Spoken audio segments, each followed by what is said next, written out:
Europe 1. La France bouge. Elisabeth Assayag. La France bouge, c'est déjà la dernière partie de votre émission, une émission placée sous le signe de la solidarité aujourd'hui.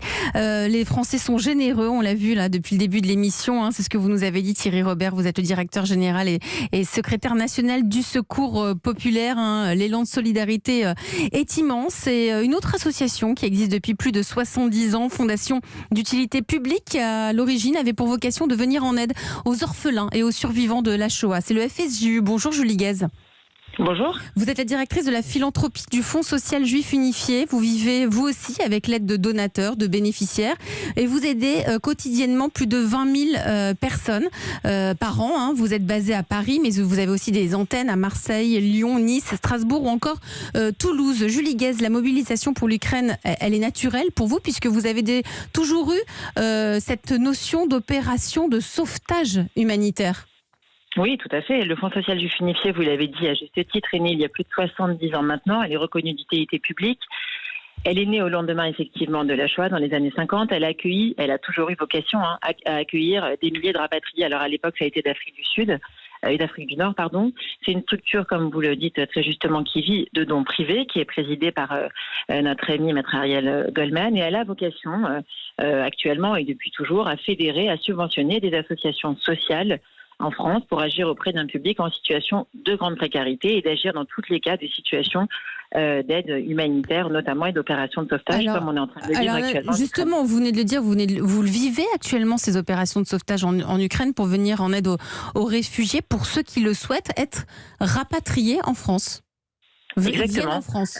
Ils viennent en France en fait depuis plus de 3 semaines au lendemain des débuts des bombardements. Le Fonds social avec d'autres structures associatives a mis en place une énorme chaîne de solidarité en travaillant avec des ONG locales, évidemment, avec des ONG notamment israéliennes et américaines qui ont permis à de très nombreuses familles d'être évacuées, acheminées depuis la Roumanie, la Hongrie, la Moldavie, vers la France où ils ont été accueillis par des professionnels et des dizaines de bénévoles avec un élan de solidarité qui restera à mon avis, gravé dans l'histoire du Fonds social. Mais ça veut dire que vous êtes allé, enfin, l'association est allée les chercher, elle les a accompagnés. Quel a été votre quel souvenir? J'espère qu'il y en aura plus beaucoup, mais qu'est-ce qui vous a marqué, Julie Guez?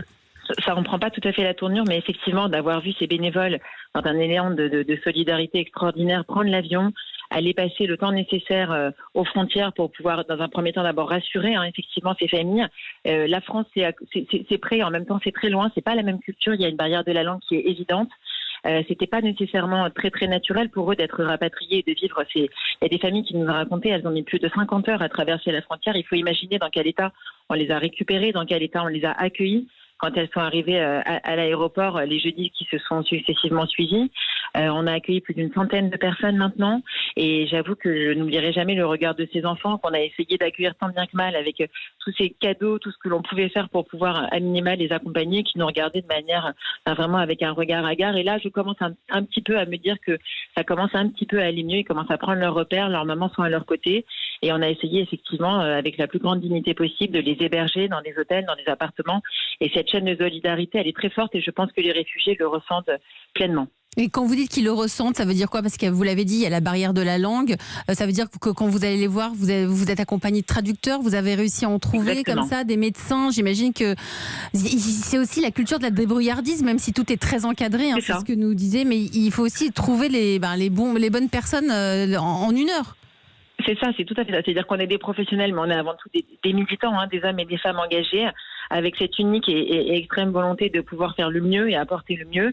Et bien sûr, on a passé la barrière de la langue. On a des tonnes de traducteurs qui se sont présentés à nous et qui très naturellement nous ont proposé leur aide et qui vraiment se sont mobilisés tout de suite. Comme vous le disiez très justement, on a eu une chaîne de médecins extraordinaires, vraiment toutes spécialités confondues, qui se sont rendus dans les hôtels et dans les appartements pour consulter vraiment de manière extraordinaire avec un élan vraiment avec le cœur. Avec le cœur.